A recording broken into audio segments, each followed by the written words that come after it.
গত কয়েক মাস ধরে সংবাদ শিরোনামে এসেছেন ভরতপুরে সাসপেন্ডেড তৃণমূল বিধায়ক হুমায়ুন কবির। এবার হুমায়ুনকে নাকি আসন সমঝোতার বার্তা দিচ্ছে তৃণমূল শিবির।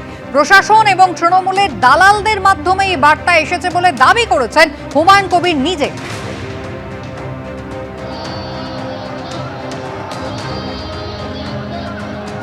হুমায়ুন কবির দাবি করছেন যে প্রশাসন এবং তৃণমূল কংগ্রেসের দালালদের মাধ্যমে নাকি তাকে বার্তা দেওয়া হচ্ছে যাতে আসন সমঝোতা তিনি করেন। একসময় তৃণমূল কংগ্রেস তাকে যথেষ্ট অপমান করেছে, তৃণমূলকে হঠাতেই তার দলের জন্ম হয়েছে, এখন অনেকেই নাকি তাকে আসন সমঝোতার প্রস্তাব দিচ্ছে, এমনটাই দাবি করেছেন ভরতপুরে সাসপেন্ডেড তৃণমূল বিধায়ক এবং জেইউপির চেয়ারম্যান। এই ব্যাপারে আমি কোনো কমেন্ট করব না। যারা তৃণমূলের হয়ে কাজ করে তাদেরকে জিজ্ঞেস করুন গা। একটা টাইমে হুমায়ুন কবিরকে অনেক অপমান অসম্মান করা হয়েছিল। এখন প্রশাসনের মাধ্যমে এবং যারা এদের হয়ে দালালি করে তারা বিভিন্নভাবে বলছে যে যা হয়েছে হয়েছে, মুর্শিদাবাদের একটা সিট অ্যাডজাস্টমেন্ট। কিন্তু আমি এই দলটার জন্ম হয়েছে একটাই কারণে, যে তোলাবাজি করা, মানুষের সঙ্গে মিথ্যাচার করা, শুধু সরকারি কোষাগার থেকে মন্দির করা, তারপরে এই যে শুধু বাজেট হলো, ভোট অ্যান্ড অ্যাকাউন্ট, তাতে কোনো কর্মসংস্থান নেই। নির্বাচন আসতে দিন, এসবের সব জবাব বাংলার মানুষ দিয়ে দিবে। এসআইআর এর খসড়া তালিকায় থাকা বাংলাদেশিদের ওপরে এবার নজর নির্বাচন কমিশনের। এদের কাছে রয়েছে ভারতের ভোটার কার্ড, আবার তারা ভোট দিয়েছেন বাংলাদেশেও, পাওয়া গিয়েছে স্লিপ, এমনটাই নির্বাচন কমিশন সূত্রে খবর। বাংলাদেশের ভোটার তালিকাতেও নাম রয়েছে বলে নির্বাচন কমিশন সূত্রে জানা গিয়েছে। নির্বাচন কমিশনের সুপার চেকিং এই তথ্য পাওয়া গিয়েছে বলে সূত্রের খবর।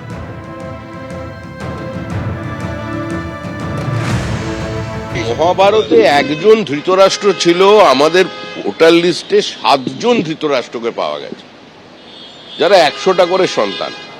তো এদের কি একটা করে কিছু না হলেও পদ্মবিভূষণ বা পদ্মভূষণ দেওয়া যায় না?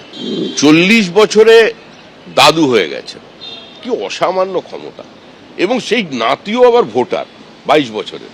ভাবা যায় এ আমাদের রাজ্যেই সম্ভব, এগিয়ে বাংলা। মমতা বন্দ্যোপাধ্যায় এসআইআর এ মামলা করার সদিচ্ছা নিয়ে যখন প্রশ্ন তুলছেন সিপিএম নেতা সুজন চক্রবর্তী, তখন ত্রিপুরার প্রাক্তন মুখ্যমন্ত্রী তথা সিপিএম নেতা মানিক সরকার তিনি কিন্তু মমতা বন্দ্যোপাধ্যায়ের এই উদ্যোগকে খাটো করে দেখতে রাজি নন। ভালোই তো, তিনি গেছেন, মূল সমস্যাগুলো 6-7টা পয়েন্টে তিনি তুলে ধরেছেন। যদিও শ্রীমতী ব্যানার্জি দেরি করে ফেলেছেন, আরও আগে তার যাওয়া উচিত ছিল, কিন্তু দেরি হলেও প্রতিবাদটা যেটা করার চেষ্টা করেছেন, কোর্টে যেভাবে গেছেন, সেটাকে আমি খাটো করে দেখতে চাইছি না। মমতা বন্দ্যোপাধ্যায় সরব হলেন বটে, কিন্তু শুনানি শেষ হওয়ার মাত্র দিন তিনেক আগে কেন তার সদিচ্ছা নিয়ে প্রশ্ন তুলেছেন সিপিএম নেতা সুজন চক্রবর্তী। ভোটার লিস্ট নিয়ে যা হচ্ছে, দিল্লিওয়ালারা যা করছে, অসভ্যতা করছে, অসভ্যতা করছে। নির্ভুল ভোটার তালিকা তৈরি করার পরিবর্তে ভোটার তালিকায় নাম কেটে দিয়ে বিজেপির রাজনৈতিক স্বার্থ সেই অনুযায়ী ভোটার তালিকা করার যে পরিকল্পনা নির্বাচন কমিশন করেছে, আমরা প্রথম দিন থেকে তার বিরোধিতা করেছি। দুর্ভাগ্য যে মুখ্যমন্ত্রী সব লোক দেখানোর মতন করে এই শুনানি শেষে 3 দিন আগে গেলেন কোর্টে, তারাই কিন্তু তার মনে পড়েনি। এটা কার স্বার্থ রক্ষা করবে? তৃণমূলের না বিজেপির? কতটা তৃণমূলের, কতটা বিজেপির, এগুলো সব আরএসএস ওয়ালারা ঠিক করে। পাল্টা তৃণমূল কংগ্রেসের আইনজীবী সাংসদ কল্যাণ বন্দ্যোপাধ্যায় তিনি বলছেন, ঝাঁপিয়েছেন তো মমতা বন্দ্যোপাধ্যায়, তিনি মামলা করেছেন বলেই আজকে এত বড় বড় পরিবর্তন হচ্ছে, না হলে তো রোলার চালিয়ে দিচ্ছিল আর সবটাই বিজেপির হাতে তুলে দিতে চেয়েছিল নির্বাচন কমিশন। যে পশ্চিমবাংলায় যেভাবে তৃণমূল কংগ্রেস মমতা বন্দ্যোপাধ্যায়ের নেতৃত্বে এটাকে নিয়ে ঝাঁপিয়ে পড়েছে, মামলা করছে, মমতা বন্দ্যোপাধ্যায় নিজে মামলা করছে, এই জন্য আজকে এত পরিবর্তনগুলো হচ্ছে। নাহলে ইলেকশন কমিশন রোলার চালাতে ভেবেছিল যে এটাকে রোলার চালিয়ে উড়িয়ে দেবো, বিজেপির হাতে তুলে দেবো।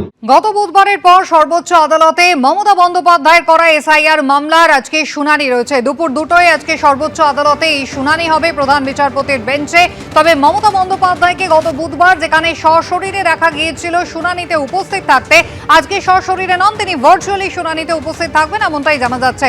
কথা বলবো আমাদের প্রতিনিধি সৌভিক মজুমদারের সঙ্গে। সৌভিক, গত বুধবার যে শুনানি হয়েছিল যেখানে মমতা বন্দ্যোপাধ্যায় নিজে সওয়াল করেছিলেন, সেখানে তিনি বারবার পশ্চিমবঙ্গকে টার্গেট নিষেধ করা হচ্ছে, পশ্চিমবঙ্গকে বুলডোজ করছে নির্বাচন কমিশন, এই অভিযোগে যেমন সরব হয়েছিলেন, তার পাশাপাশি মাইক্রো অবজারভার নিয়োগ নিয়ে তার অভিযোগ ছিল, যার প্রেক্ষিতে প্রধান বিচারপতির বেঞ্চ নির্দেশ দেয় যে বাংলা জানা অফিসার, সেই অফিসার যাতে নিয়োগ করে রাজ্য সরকার। এই নিয়ে রাজ্য সরকারের কি পদক্ষেপ, আজ তো দুপুর দুটোই শুনানি।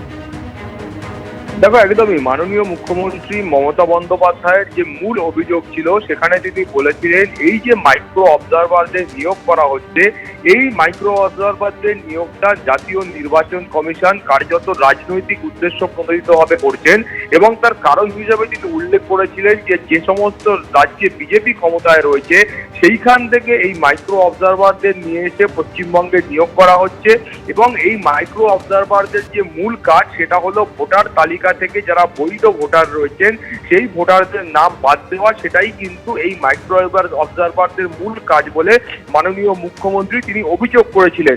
এর পাশাপাশি তিনি বলেছিলেন যে বিএলও, এইআরও এবং ইআরওদের হাত থেকে প্লাস ডিইওদের হাত থেকে এই ক্ষমতা, অর্থাৎ নাম যোগ করার বা নাম বাদ দেওয়ার এই ক্ষমতা কেড়ে নিয়ে সমস্ত ক্ষমতাটাই এই মাইক্রো অবজারভারদের দেওয়া হচ্ছে, এবং এই মাইক্রো অবজারভাররা তারা কার্যত নির্বাচন কমিশনের দপ্তরে বসে তারা শুধুমাত্র এই নাম বাদ দেওয়ার কাজটাই করছেন, নাম সংযোজন করার কোনো কাজ কিন্তু এই মাইক্রো অবজারভাররা করছেন না। ফলে এখানে কিন্তু নির্বাচন কমিশনের পাল্টা বক্তব্য ছিল, তারা রাজ্য সরকারের কাছে ক্লাস 2 অফিসার চেয়েছিলেন, কিন্তু মাত্র 80 জন সেই ধরনের অফিসারকে সরকারের তরফ থেকে দেওয়া হয়েছিল, এবং সেই কারণেই তারা বাধ্য হয়েছেন মাইক্রো অবজারভারদের নিয়োগ করার জন্য। এবং এরপরেই সুপ্রিম কোর্টের যে পর্যবেক্ষণ ছিল সেটা অত্যন্ত গুরুত্বপূর্ণ, যে তার মানে সম্ভবত এই ক্লাস 2 অফিসার পর্যাপ্ত পরিমাণে পেলে সেক্ষেত্রে এই মাইক্রো অবজারভারদের নিয়োগ করার কোনো রকম প্রয়োজন হতো না, এবং সেই জন্যই সুপ্রিম কোর্টের তরফ থেকে রাজ্য সরকারকে নির্দেশ দেওয়া হয়েছিল যে আজকে পরবর্তী শুনানির দিন, অর্থাৎ আজকের মধ্যে এই পর্যাপ্ত পরিমাণ ক্লাস 2 অফিসারের যে লিস্ট রয়েছে সেই লিস্ট সুপ্রিম কোর্টের কাছে পেশ করার জন্য, এবং তারপরে এটা নির্বাচন কমিশন এবং সুপ্রিম কোর্ট খতিয়ে দেখে পরবর্তী পর্যায়ের যে উপযুক্ত নির্দেশ রয়েছে সেই নির্দেশ দেবে। অর্থাৎ বুঝতে পারছো যে এই পর্যাপ্ত পরিমাণ ক্লাস 2 অফিসার দেওয়া সম্ভব হলে সেক্ষেত্রে যে অভিযোগ মাননীয় মুখ্যমন্ত্রী করছেন সেই অভিযোগ হয়তো আর উঠবে না, এমনটাই কিন্তু সুপ্রিম কোর্টের তরফ থেকে আশা প্রকাশ করা হয়েছিল। এরপর তুমি জানো যে মাননীয় মুখ্যমন্ত্রীর তরফ থেকে আরেকটা যে মূল অভিযোগ করা হয়েছিল, যে সামান্য যে ভুল রয়েছে নামের ক্ষেত্রে, সেখানে পদবীর যে পরিবর্তন রয়েছে সেই পরিবর্তনের কারণেও নাম বাদ দেওয়া হয়েছে, এবং সেখানে উল্লেখ করা হয়েছিল যে বন্দ্যোপাধ্যায় এবং ব্যানার্জি, তার পাশাপাশি মুখার্জি, এই ধরনের ছোট ছোট যে ভুলগুলো রয়েছে বা যে পরিবর্তনগুলো রয়েছে বলা ভালো, সেই পরিবর্তনের কারণে এই নাম বাদ দেওয়া হচ্ছে বলে তিনি অভিযোগ করেছিলেন। তিনি অভিযোগ করেছিলেন যে মেয়েদের বিয়ের পরে নাম যখন পরিবর্তন হয়, সেই পদবি যখন পরিবর্তন হয়, সেই পদবি পরিবর্তনের কারণে ভোটার তালিকা থেকে নাম বাদ দেওয়া হচ্ছে। ফলে এই ধরনের যে অভিযোগ করা হচ্ছে তার ভিত্তিতে সুপ্রিম কোর্টের পর্যবেক্ষণ ছিল যে সেখানে বাংলা জানা অফিসার যারা রয়েছেন, যারা এখানকার এই ধরনের পরিবর্তনের সঙ্গে অভ্যস্ত, সেই আধিকারিকদের নির্বাচন কমিশনে নিয়োগ করতে পারলে তাহলে হয়তো এই সংশোধনের কাজটা অনেক সহজ হবে, এবং এই যে অভিযোগগুলো আসছে সেই অভিযোগের সংখ্যা কমবে, তার পাশাপাশি লজিক্যাল যে ডিসক্রিপেন্সির কথা বলা হচ্ছিল সেইটাও হয়তো অনেকটা কমবে, এইটা সুপ্রিম কোর্টের তরফ থেকে আশা প্রকাশ করা হয়েছিল। ফলে যার ভিত্তিতে আজকে শুনানিটা শুরু হবে দুপুর 2টার সময়, এবং সেইটা শুরু হলে পরবর্তী যে সওয়াল জবাব রয়েছে সেটা কিন্তু এগোবে। কুসুমিতা, একেবারে সবিক, ধন্যবাদ। এবিপি আনন্দ, এগিয়ে থাকে, এগিয়ে রাখে।